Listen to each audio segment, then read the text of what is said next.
എന്താ ഇത്? നീ എന്താണോ കണ്ടത് അത് തന്നെ. നിന്റെ ചേട്ടൻ ഒരു പാവം പെൺകുട്ടിയെ കൊന്നു. എന്നിട്ടത് സൂയിസൈഡാക്കി മാറ്റി അവൻ ഇപ്പോഴും അവിടെ ഞെളിഞ്ഞിരിക്കുകയാണ്. ഇല്ല, ഇത് ഞാൻ വിശ്വസിക്കില്ല. വിശ്വസിച്ചേ പറ്റൂ. അവൻ അവളെ കൊന്നതാണ്. നീ എന്തിനാ ഞങ്ങളുടെ പുറകെ എങ്ങനെ നടക്കുന്നത്? നിനക്ക് എന്നെയല്ലേ വിശ്വാസമില്ലാത്തത്? ചെന്ന് നിന്റെ ചേട്ടനോട് തന്നെ ചോദിക്കും. ചോദിക്കാൻ പോകുന്നതിന് മുന്നേ ഒരു കാര്യം കൂടെ നീ ഓർത്തോ. നിന്നെ അവർക്ക് നന്നായി അറിയാം. എന്തായാലും അവർ നിന്നെ മാനിപ്പുലേറ്റ് ചെയ്യും. നീ ഒരു മണ്ടി ആയതുകൊണ്ട് അത് വിശ്വസിക്കാനും ചാൻസ് ഉണ്ട്. വിഷമിച്ച് അവിടെ നിന്ന് പുറത്തിറങ്ങി അവൾ നേരെ പോകുന്നത് മുറാത്തിന്റെ അടുത്തേക്ക് തന്നെയാണ്. എന്തു പറ്റി നിന്റെ മുഖം വല്ലാണ്ടിരിക്കുന്നേ? ഞാനൊരു വീഡിയോ കണ്ടു. എന്ത് വീഡിയോ? ആ വീഡിയോയിൽ മുറാത്ത് ഒരു പെൺകുട്ടിയായിട്ട് വഴക്കുണ്ടാക്കുകയാണ്. ആരാ നിന്നെ ഈ കള്ള വീഡിയോ കാണിച്ചേ? അവനാണോ? ആദേശ്. ആരാണെങ്കിൽ എന്താ? അത് സത്യമാണോ എന്നറിയാൻ വന്നതാ ഞാൻ. അവൻ നമ്മുടെ അവസ്ഥ മുതലെടുക്കുകയാണ് മർജാൻ. എനിക്ക് നിന്റെ വായിന്നാണത് കേൾക്കേണ്ടത്. അതെ, ഞാൻ അവളോട്ട് വഴക്കുണ്ടായി. അതിനിടയിൽ പറ്റിയ ഒരു ആക്സിഡന്റ് ആണ് ആ വീഴ്ച. അവൾക്ക് പണം വേണമായിരുന്നു. പക്ഷെ ഞാൻ അവസാനമായി കാണുമ്പോൾ അവൾക്ക് ജീവനുണ്ടായിരുന്നു. ഞാൻ പോയതിനു ശേഷമാണ് അവൾ സൂയിസൈഡ് ചെയ്തത്. ഇത് കേട്ടൊന്നും മനസ്സിലാവാതെ നെർമിൻ അവിടെ നിപ്പുണ്ട്. എന്താ അവിടെ നടക്കുന്നതെന്ന് ആരെങ്കിലും ഒന്ന് പറഞ്ഞു തരാമോ? എന്ത് സൂയിസൈഡ്? ഞാൻ ആരെയും കൊന്നിട്ടില്ല മർജാൻ. അങ്ങനെ മുറാത്തിന്റെ ഓസ്കാർ അഭിനയത്തിൽ മർജാൻ വീണ്ടും വീണു. പക്ഷെ എല്ലാ വട്ടത്തെയും പോലെ മുഴുവനായിട്ടും വീണില്ല, ആദേശിന്റെ വാണിംഗ് കാരണം. നിനക്ക് എന്താണ് വേണ്ടത്? എന്തിനാ നീ ആ വീഡിയോ അവളെ കാണിച്ചേ? കൂടുതൽ ഒച്ചയിടണ്ട. നിനക്കെങ്ങനെ വീഡിയോ കിട്ടി? നിങ്ങൾ എന്നെ അണ്ടർ എസ്റ്റിമേറ്റ് ചെയ്തതാണ്. എനിക്ക് എന്തൊക്കെ ചെയ്യാൻ പറ്റുമെന്ന് നിങ്ങൾക്ക് ഇതുവരെ മനസ്സിലായിട്ടില്ല. നീ എന്തിനാണ് ഇതിൽ ഇടപെടുന്നത്? നിങ്ങളുടെ മകൻ ഒരു ചെറിയ പെൺകുട്ടിയെ കൊന്നു. ജീവിതകാലം മുഴുവൻ ഈ പാപം മറച്ചു വെക്കാന്നാണോ നിങ്ങൾ കരുതിയത്? നോക്ക്, ഇതൊരു മിസ്അണ്ടർസ്റ്റാൻഡിംഗ് ആണ്. ഓക്കെ, മുറാത്ത് അത്ര പെർഫെക്റ്റ് ഒന്നും അല്ല എന്ന് കരുതി ഈ വീഡിയോ കൊണ്ട് അവനെ നീ ജഡ്ജ് ചെയ്യരുത്. ആദേശ്, നമ്മളൊരു ഫാമിലി അല്ലേ? നിന്റെ ബ്രദർ അല്ലേ അവൻ? ഈ വീഡിയോ പുറത്തിറങ്ങിയ നിനക്കും ഞങ്ങൾക്കും ഒരേപോലെയാ നാണക്കേട്. ഏത് ബ്രദർ? നിങ്ങൾ എൻ്റെ ഫാമിലി ഒന്നുമല്ല. നമ്മുടെ ഇടയിലെ ബന്ധം ഒരു എഗ്രിമെന്റ് മാത്രമാണ്. അതിലപ്പുറം ഒന്നുമില്ല. ഇനിയൊന്നും പറഞ്ഞിട്ട് കാര്യമില്ല എന്ന് മനസ്സിലാക്കി ഹൈദർ ഉടനെ എവിടെ നിന്ന് പോയി. ഈ സമയം മർജാൻ ആ വീഡിയോ സത്യമല്ല എന്ന് സ്വയം പറഞ്ഞ് പഠിപ്പിക്കുകയാണ്. നിനക്ക് എങ്ങനെ ഇത്രയും ദുഷ്ടനാവാൻ കഴിയുന്നു? അതിന് ഞാനല്ല, നിന്റെ ചേട്ടനാണ് ആ കുട്ടിയെ കൊന്നത്. ഇത് അക്സെപ്റ്റ് ചെയ്യാൻ കുറച്ച് പാടായിരിക്കുന്നത് എനിക്കറിയാം. പക്ഷെ നീ അത് ചെയ്തേ മതിയോ? മുറാത്ത് ആരെയും കൊന്നിട്ടില്ല. അവൻ അവസാനം ആ പെൺകുട്ടിയെ കാണുമ്പോൾ അവൾക്ക് ജീവനുണ്ടായിരുന്നു. അവൻ പോയതിനു ശേഷം അവൾ സൂയിസൈഡ് ചെയ്തതാണ്. മുറാത്തിന് അങ്ങനെയൊന്നും ചെയ്യാൻ കഴിയില്ല, എനിക്കറിയാം. ഇത് നിന്റെ ഗെയിമല്ലേ? ഞാൻ പറഞ്ഞില്ല അവർ നിന്നെ ബ്രെയിൻ വാഷ് ചെയ്യുന്ന. അതേപോലെ തന്നെ ഒരു പെണ്ണിനെ കൊന്നിട്ട് ഇത്രയും സമയം സന്തോഷിച്ച് നടക്കുകയായിരുന്നു. മതി, നിർത്ത്. ആകെ തളർന്ന് അവൾ തിരിഞ്ഞ് നടക്കാൻ തുടങ്ങുമ്പോൾ പെട്ടെന്ന് തല ഇറങ്ങി വീഴാൻ തുടങ്ങുന്നു. ആദേശ് അവളെ പിടിക്കാൻ തുടങ്ങുന്നുണ്ടെങ്കിലും അവൾ സമ്മതിക്കുന്നില്ല. ഈ സീൻ കണ്ടുകൊണ്ടാണ് ജമാലിന്റെ വരവ്. കുറച്ച് വർഷങ്ങളായി കാണുന്നത് കൊണ്ട് യവന്റെ സ്വഭാവത്തിലെ മാറ്റം ജമാലിന് പിടികിട്ടുന്നുണ്ട്. പക്ഷെ എന്തെങ്കിലും തുറന്നു ചോദിച്ചാൽ തിന്നാൻ വരുന്ന സ്വഭാവം ആയതുകൊണ്ട് അവനൊന്നും വിട്ട് ചോദിക്കുന്നില്ല. മുറാത്ത് ഇങ്ങനെ ഒരു കാര്യം ചെയ്തു എന്ന് അവൾക്ക് ഇതുവരെ അക്സെപ്റ്റ് ചെയ്യാൻ കഴിഞ്ഞിട്ടില്ല. പക്ഷെ അവൾ പതുക്കെ അത് അക്സെപ്റ്റ് ചെയ്യണം. അതത്ര എളുപ്പമാണെന്ന് നിനക്ക് തോന്നുന്നുണ്ടോ? നിന്റെ നഷ്ടങ്ങൾ ചെറുതൊന്നുമല്ല. ഇത്രയും കാലം കഴിഞ്ഞിട്ടും നിനക്കതൊക്കെ അക്സെപ്റ്റ് ചെയ്യാൻ കഴിഞ്ഞിട്ടുണ്ടോ? ഞാനേതായാലും അവളെ പോയി നോക്കട്ടെ, അല്ലെങ്കിൽ എവിടെയെങ്കിലും പോയി ഉരുണ്ടി ഉടച്ച് വീഴും. മർജാൻ പറഞ്ഞത് സത്യമാണോ? അപ്പോഴാണ് ഹൈദറിന്റെ വരവ്. ആദേശിനോട് ഒത്തുതീർപ്പിന് പോയിട്ട് എന്തായി എന്ന് ചോദിക്കുന്ന മുറാത്തിനെ നോക്കി ദഹിപ്പിച്ചുകൊണ്ട് ഹൈദർ പ്രതീക്ഷിച്ച പോലെ തന്നെ അവൻ മൈൻഡ് ചെയ്തില്ല എന്ന് പറഞ്ഞു. ഈ വീഡിയോ ഉറപ്പായിട്ടും കൊടുത്തത് നസീർ തന്നെയായിരിക്കും. അവൻ എന്തിനായിരിക്കും എന്നാലും അങ്ങനെ ചെയ്തത്? അവനാണ് ആ വീഡിയോ കൊടുത്തതെങ്കിൽ അവൻ നമ്മളെ ഇനിയും കൊടുക്കും. മർജാനെ കിട്ടാത്തതിന്റെ ദേഷ്യമാണ് അവൻ നമ്മളോട് തീർക്കുന്നത്. ഇത് കേട്ട് ദേഷ്യം സഹിക്കാനാവാതെ നെർമിൻ മുറാത്തിന്റെ കരണം നോക്കി ഒരെണ്ണം കൊടുത്തു. അപ്പോൾ സത്യമായിരുന്നല്ലേ അത്? നിനക്കെങ്ങനെയാണ് ഇത്രയും തരം താഴാൻ കഴിഞ്ഞത്? ഇത് കേട്ട് ഹൈദർ നെർമിന്റെ വായ അടപ്പിക്കുന്നു. ആദ്യം ഒന്ന് ചാടിച്ചെങ്കിലും കാക്കയ്ക്കും തൻകുഞ്ഞ് പൊൻകുഞ്ഞ് എന്ന് പറഞ്ഞ പോലെ നെർമിൻ മുറാത്തിനെ ആശ്വസിപ്പിക്കുന്നു. ഈ സമയം മർജാൻ ആ കടൽ തീരത്ത് തന്നെ ഉണ്ടായിരുന്നു. സംഭവിച്ച കാര്യങ്ങളോർത്ത് ഒരുപാട് വിഷമിച്ചിരിക്കുകയാണ് അവൾ. തിരിച്ചു പോവാൻ എഴുന്നേറ്റപ്പോൾ അവളെ കാത്ത് പുറകിൽ ആദേശ് നിൽപ്പുണ്ടായിരുന്നു. നിനക്കെന്നെ ഒന്ന് വെറുതെ വിട്ടൂടെ? നീ വേറെ കുഴിയിലൊന്നും ചെന്ന് ചാടണ്ട എന്ന് കരുതി വന്നതാണ്. ഇത് കേട്ട് മർജാൻ വലിയ മൈൻഡൊന്നും കൊടുക്കാതെ അവിടുന്ന് പോവാൻ തുടങ്ങിയപ്പോൾ പെട്ടെന്ന് അവൾ ബോധം കെട്ട് വീഴുന്നു. ആദേശ് ആദ്യം ഒന്ന് പേടിച്ചെങ്കിലും പിന്നെ അവൻ ഒട്ടും മടിക്കാതെ അവളെ കയ്യിൽ കോരിയെടുത്തു. ഈ സമയം മാൻഷനിൽ അസ്ലി മുസൈന സംസാരിക്കുകയാണ്. അസ്ലി ആദേശ് പയ്യെ കൈവിട്ട് പോകുന്ന സ്റ്റേജ് എത്തി എന്ന് പറയുമ്പോഴും മുസൈന ഫുൾ കോൺഫിഡൻസിലാണ്. പ്രത്യേകിച്ച് കാര്യമൊന്നുമില്ലെങ്കിലും മുസൈന ഇങ്ങനെയൊക്കെ പറഞ്ഞ് ആശ്വസിപ്പിക്കുമ്പോൾ അസ്ലിക്ക് ചെറിയൊരു സമാധാനമൊക്കെ കിട്ടാറുണ്ട്. പക്ഷെ ഇപ്പൊ തോന്നിയ ആ സമാധാനം ആദേശ് ഇപ്പോൾ മെർജാന്റെ അടുത്ത് പോയിരിക്കുകയാണെന്ന് പറഞ്ഞ് ജമാൽ അത് തല്ലിക്കെടുത്തി. എങ്ങനെയുണ്ട് ഇപ്പം നിനക്ക്? എനിക്കൊന്ന് വേഗം വീട്ടിൽ എത്തിയാൽ മതി. വീട്ടിലോ? നമുക്ക് ഡോക്ടറെ കണ്ടിട്ട് പോവാം. ഞാൻ പറഞ്ഞില്ല എനിക്ക് വീട്ടിൽ പോകണമെന്ന്. നീ വെറുതെ വാശി പിടിച്ച് സമയം കളയണ്ട. നമ്മളിപ്പോൾ ഡോക്ടറിൻ്റെ അടുത്തേക്ക് പോകുന്നു, അത്ര തന്നെ. ഇവൻ്റെ ഇന്നത്തെ വിയേർഡായിട്ടുള്ള പെരുമാറ്റം കണ്ടിട്ട് ഇവൻ്റെ തലക്കിനി എന്തെങ്കിലും പ്രശ്നം പറ്റിയോ എന്നവൾ ചിന്തിക്കുന്നുണ്ട്. അടുത്ത സീനിൽ ചീച്ചക്കിൻ്റെ ദേഷ്യം ഒന്ന് മാറ്റാൻ നോക്കുകയാണ് മാലിക്. ഗേൾഫ്രണ്ട് ഇല്ല എന്ന രാവിലത്തെ അവൻ്റെ ഒറ്റ ഡയലോഗിൽ അന്നത്തെ ദിവസം മുഴുവൻ അവൾ അവനെ അവോയ്ഡ് ചെയ്തു വിട്ടു.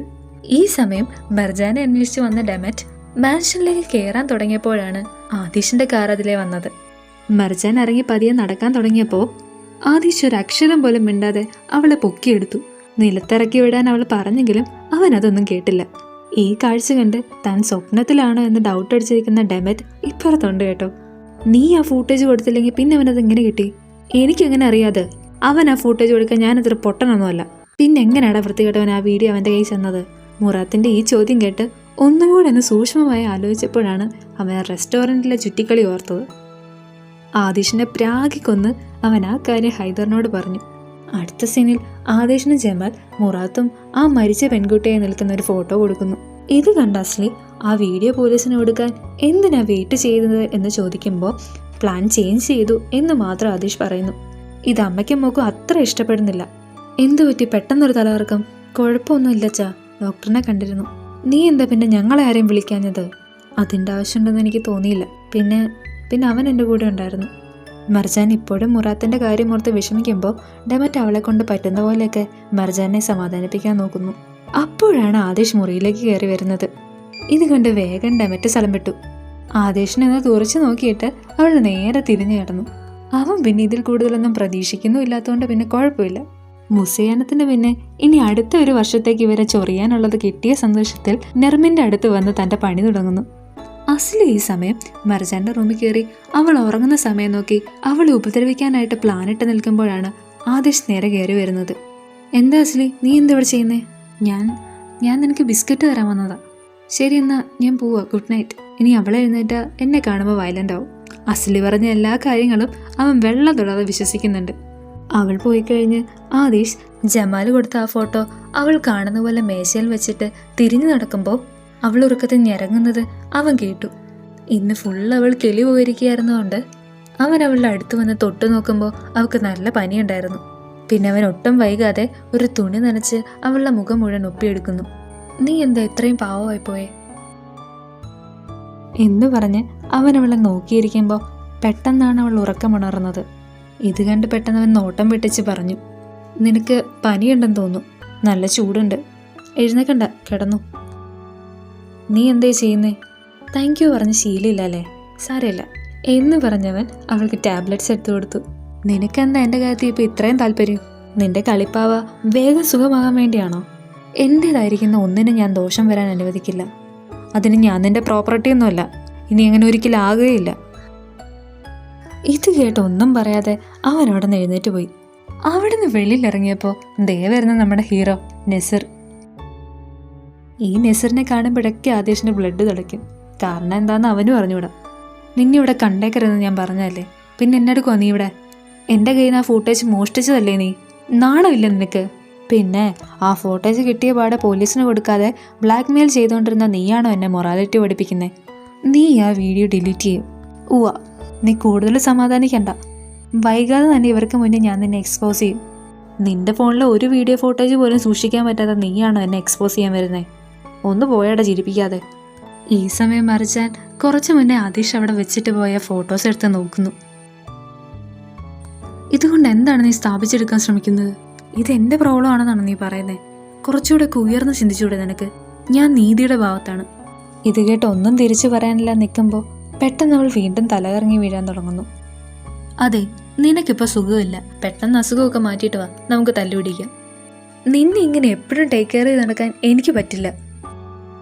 അവിടുന്ന് സീൻ കെട്ടി ചെയ്ത് ചീച്ചക്കും ബറാത്തും ഒരു സീരിയലിൻ്റെ കാര്യം പറഞ്ഞ് തല്ലുകൂടുകയാണ്. അവസാനം ഇതൊന്നൊരു പൊട്ടക്കഥയെന്ന് പറഞ്ഞിട്ട് ബറാത്ത് എഴുന്നേറ്റ് പോയി. അവനെ കൊഞ്ഞനെ കുത്തി കാണിച്ച് സീരിയൽ കണ്ടുകൊണ്ടിരുന്നപ്പോഴാണ് വാതിലിൽ ചെറിയൊരു മുട്ട് കേട്ടത്. തിരിഞ്ഞു നോക്കിയപ്പോൾ ദേ മാലിക്. രാവിലത്തെ പിണക്കം മാറ്റാൻ ഒരു പൂവൊക്കെ കൊണ്ട് കൊടുത്ത് ഒരു ഗുഡ് നൈറ്റും പറഞ്ഞ് അവൻ അവിടുന്ന് പോയി. ഇടയ്ക്കെപ്പോഴും ഉറക്കത്തിലേക്ക് വീണ ആദിഷ് ഉണരുന്നത് മർജാന്റെ അമർത്തി പിടിച്ചുള്ള കരച്ചിൽ കേട്ടാണ്. അവനത് കേട്ട് ഒരുപാട് ഡിസ്റ്റർബ്ഡ് ആവുന്നു. പിറ്റേ ദിവസം രാവിലെ തന്നെ കൊമ്പ് കുറക്കാൻ തുടങ്ങിയാണ് ആദേശം മർജാനും. നിന്റെ ക്ഷീണമൊക്കെ മാറിയോ? നീ കൂടുതൽ അഭിനയിക്കണമെന്നില്ല. എനിക്കറിയാം നിനക്കിത് താല്പര്യമുള്ള കാര്യമല്ലാന്ന്. ശരിയാണ്, പക്ഷെ എൻ്റെ ചുറ്റിനുള്ള ആളുകൾ ഇങ്ങനെ അസുഖം വന്നിരിക്കുന്നത് എനിക്കിഷ്ടമല്ല എന്ന് പറഞ്ഞ് അവൻ വാഷ്റൂമിൽ കയറാൻ തുടങ്ങുമ്പോൾ എഗൈൻ അവൾ വീണ്ടും അവനെ തള്ളി മാറ്റി അകത്ത് കയറി. ഇത് 2ാമത്തെ പ്രാവശ്യമാണ് കേട്ടോ. നിനക്ക് സുഖമില്ലാതായി പോയി. അല്ല, ഞാൻ കാണിച്ചു തരായിരുന്നു. പോട മരപ്പട്ടി. അടുത്ത സീനിൽ മുറാത്ത് ആദേശിനോട് ഒന്നുകൂടെ കരഞ്ഞ് കാല് പിടിക്കുന്ന കാര്യം പറഞ്ഞപ്പോൾ അവനെ കുറ്റപ്പെടുത്തി നീ ഒരു ഭാഗ്യം കെട്ടവനാണ് എന്നൊക്കെ പറയുന്നു. ഹൈദറിന്റെ മുറാത്തിനോടുള്ള പെരുമാറ്റം എപ്പോഴും ഇങ്ങനെയാണ്. പുള്ളിക്ക് മർജാനോടുള്ളതിന്റെ പകുതി സ്നേഹം മുറാത്തിനോടില്ല. ഇതിലൊക്കെ അവന് നല്ല വിഷമമുണ്ട്. സെഹ്റ ഈ സമയം രാവിലെ നല്ല കുക്കിങ്ങിലാണ്. എന്താ കാരണം? അടുത്ത് മാലിക്കിരിപ്പുണ്ട്. അത് തന്നെ. പെട്ടെന്നുള്ളൊരു ബ്രെഡ് എടുത്ത് മാലിക്കിന് ടേസ്റ്റ് ചെയ്യാൻ കൊടുക്കുന്നു. എടുത്താ ചീച്ചക്ക് കൊല്ലും, എടുത്തില്ലേ മറ്റോടെ മുന്നിൽ നാറും. അവസാനം ചീച്ചക്കിന്റെ ഒരു നല്ല ചവിട്ട് കൊണ്ട് 2ാമത്തെ ഓപ്ഷൻ തിരഞ്ഞെടുക്കാൻ തീരുമാനിച്ചു നിന്നപ്പോഴാണ് മാലാഖയെ പോലുള്ള ബറാത്തിന്റെ വരവ്. അവൻ നേരെ വന്ന് ബ്രെഡ് എടുത്തോണ്ട് പോയി. ഇതേ സമയം മരിച്ചാൻ ആ മരിച്ച കുട്ടിയുടെ ഫോട്ടോ നോക്കി വിഷമിച്ചിരിക്കുകയാണ്. പെട്ടെന്ന് ആദേശ് വരുമ്പോൾ അവൾ വേഗം ആ ഫോട്ടോ മറച്ചു പിടിക്കുന്നു. മറച്ചു പിടിച്ചാൽ പിന്നെ കുത്തിപ്പിടിച്ചാണേലും മേടിക്കണം എന്നാണല്ലോ പ്രമാണം. ആ പെൺകുട്ടിയുടെ ഫോട്ടോ ആണ് അവൾ നോക്കിയിരിക്കുന്നതെന്ന് അറിഞ്ഞപ്പോൾ മുറാത്താണ് കൊലപാതകി എന്നിതുവരെ അക്സെപ്റ്റ് ചെയ്യാത്തതിൽ അവളോട് വഴക്കുണ്ടാക്കുന്നു. അവർ രണ്ടുപേരും മുറിയെന്ന് പോയപ്പോൾ മുറിയിൽ ആരുമില്ല എന്ന് കണ്ട് അസ്ലി അവരുടെ റൂമിൽ കയറി. സോഫയിൽ കിടക്കുന്ന പുതപ്പും പില്ലോയും കണ്ട് അവരിതുവരെ ഒന്നിച്ചല്ല കിടക്കുന്നതെന്നറിഞ്ഞ് അവൾക്ക് പാതി ആശ്വാസമാകുന്നു. ഡാഡി സമ്മതിക്കൂല എന്നുറപ്പായപ്പോൾ മുറാത്ത് തന്നെ ആദേശിന്റെ കാല് പിടിക്കാൻ ഇറങ്ങി തിരിച്ചു. നമുക്കൊന്ന് സംസാരിക്കണം. എനിക്ക് നിന്നോടൊന്നും സംസാരിക്കാനില്ല. ഞാനൊന്നും ചെയ്തിട്ടില്ല. നീ എന്നെ തെറ്റിദ്ധരിച്ചതാണ്. ഒരു തെറ്റിദ്ധാരണയില്ല. ആ ഫൂട്ടേജിലെല്ലാം ക്ലിയർ ആണ്. നീ ഒരു ദയയില്ലാതെ പാവം പെൺകുട്ടിയെ കൊല്ലുന്നത്. ഇതിന് നീ ജയിലിൽ പോയേ മതിയാവും. ആദേശ് ഒരു രീതിയിൽ അടുക്കുന്നില്ല എന്ന് കണ്ടപ്പോൾ മുറാത്തിന്റെ സ്വഭാവം മാറി. ഓൾറെഡി ചത്തൊരു പെണ്ണിന് വേണ്ടി ജയിലിൽ പോയി എനിക്ക് മനസ്സില്ല. എന്നെ ജയിലിലിട്ടിട്ട് നിനക്ക് എന്ത് കിട്ടാനാ? നിനക്ക് ശിക്ഷ കിട്ടിയാലേ ആ പാവം പെൺകുട്ടിയുടെ ആത്മാവിന് ശാന്തി കിട്ടൂ. മുറാത്തിന്റെ ഈ ആക്രോശം കേട്ടോണ്ടാണ് മർജാന്റെ വരവ്. അവന്റെ പെട്ടെന്നുള്ള രൂപമാറ്റം കണ്ട് അവൾ ഞെട്ടി നിൽക്കുകയാണ്. നീ എന്നാന്ന് വെച്ചാൽ ചെയ്യേ. ഒരു നല്ല വക്കീലിനെ വെച്ച് ഈ കേസിൽ നൂരി പോരാൻ എനിക്കറിയാം. കൊല്ലാൻ മാത്രം ആ പാവം പെൺകുട്ടി എന്ത് തെറ്റാ നിന്നോട് ചെയ്തത്? ശബ്ദം കേട്ട് വീട്ടിലെ എല്ലാവരും ഹാളിലേക്ക് വന്നു. പക്ഷെ മുറാത്ത് ഇതറിഞ്ഞില്ല. അവൾക്ക് ഭയങ്കര നാക്കായിരുന്നു. ഞങ്ങളുടെ റിലേഷൻഷിപ്പ് കഴിഞ്ഞു എന്ന് ഞാൻ പറഞ്ഞിട്ട് അവൾ കേട്ടില്ല. അവൾക്ക് പണം വേണമായിരുന്നു. അതുകൊണ്ട് ഞാൻ തള്ളിയിട്ടു. വീട്ടിലുള്ളവരെല്ലാം ഇത് കേട്ട് ഞെട്ടി. തിരിഞ്ഞു നോക്കിയ അവൻ എല്ലാവരും സത്യം അറിഞ്ഞു എന്ന് മനസ്സിലായപ്പോൾ പെട്ടെന്ന് അവൻ ഡാഡിയുടെ നാച്ചുറൽ ആക്ടിങ് പുറത്തെടുത്തു. തന്റെ ചേട്ടന്റെ മാറ്റം കണ്ട് ഏറ്റവും കൂടുതൽ വിഷമിച്ചത് മർജാനാണ്. ആദേശ് അവിടെ നിന്ന് നടന്നു വന്ന് മർജാന്റെ അടുത്ത് എന്ന് പറഞ്ഞു, ഇവന്റെയും ഈ വീഡിയോയുടെയും കാര്യത്തിൽ ഞാനല്ല, ഇവളാണ് ഇനി തീരുമാനം എടുക്കാൻ പോകുന്നത്. ഇതും കൂടെ കേട്ടപ്പോൾ എന്ത് ചെയ്യണമെന്ന് അറിയാതെ നിൽക്കുന്ന മർജാനെ കാണിച്ചുകൊണ്ട് ഇന്നത്തെ എപ്പിസോഡ് അവസാനിക്കുമ്പോൾ കൂടെയുള്ളത് ആർജി അന്നക്കുട്ടി. വീഡിയോ അവസാനിപ്പിക്കുന്നതിന് മുന്നേ ഇതുവരെ സപ്പോർട്ട് ചെയ്ത എല്ലാവരോടും ഒരു വലിയ താങ്ക്സ്. നിങ്ങളുടെ ഓരോ വ്യൂവും ഓരോ കമൻറ്റും ഓരോ ലൈക്കും ഒക്കെ എനിക്ക് ഒരുപാട് ഇമ്പോർട്ടൻ്റ് ആണ്. So once again thank you so much.